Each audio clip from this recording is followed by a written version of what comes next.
దొంగలు దొంగతనానికి వచ్చినప్పుడు దొంగతనం చేసుకొని వెళ్ళిపోతారు. దొంగతనం చేయడానికి వచ్చిన ప్లేస్లో ఏమీ దొరక్కపోతే సైలెంట్గా వెళ్ళిపోతారు, లేదా ఏవైనా పగలగొట్టి ఆ కోపాన్ని వాటి మీద చూపించి వెళ్ళిపోతారు. లేదా ఇంట్లో ఎవరైనా ఉంటే వాళ్ళని గాయపరిచి కొట్టి తిట్టి వెళ్ళిపోతారు. కానీ ముంబైలో జరిగిన ఈ ఇన్సిడెంట్ కనుక చూస్తే వింటే పిచ్చ కామెడీ. నిజంగా ఏదైనా సినిమాలో చూశాడో ఏమో అనిపిస్తుంది.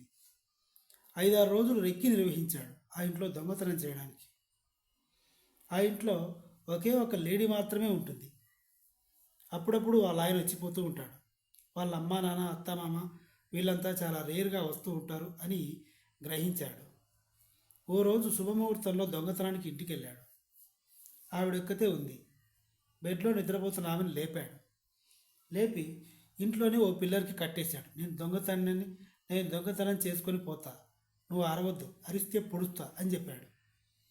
ఆ పిల్లర్కి కట్టేసి నోటికి కూడా ప్లాస్టర్లు వేసేశాడు. ఇంట్లో సెర్చ్ ఆపరేషన్ చేశాడు.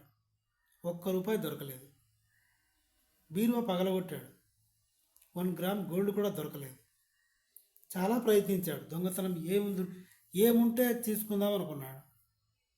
బంగారము డబ్బు లేనప్పుడు దొంగతనానికి విలువ ఎక్కడుంది అనుకున్నాడో ఏమో కానీ బరాబరా ఆ లేడీ దగ్గరికి వచ్చి నోటుకున్న ప్లాస్టర్ తీసేసి గబా గబా ఆమె మీద ముద్దులు కురిపించి ఇష్టం వచ్చినట్టుగా ముద్దులు పెట్టేసుకొని కట్లు ఇప్పేసి వెళ్ళిపోయాడు. ఇది ముంబైలో జరిగింది. ముంబైలోనే ఓ ఏరియాలో జరిగింది. దొంగతనానికి వచ్చిన దొంగ ఆవిడని ఏమీ చేయకుండా జస్ట్ ముద్దులు పెట్టేసి వెళ్ళిపోయాడు.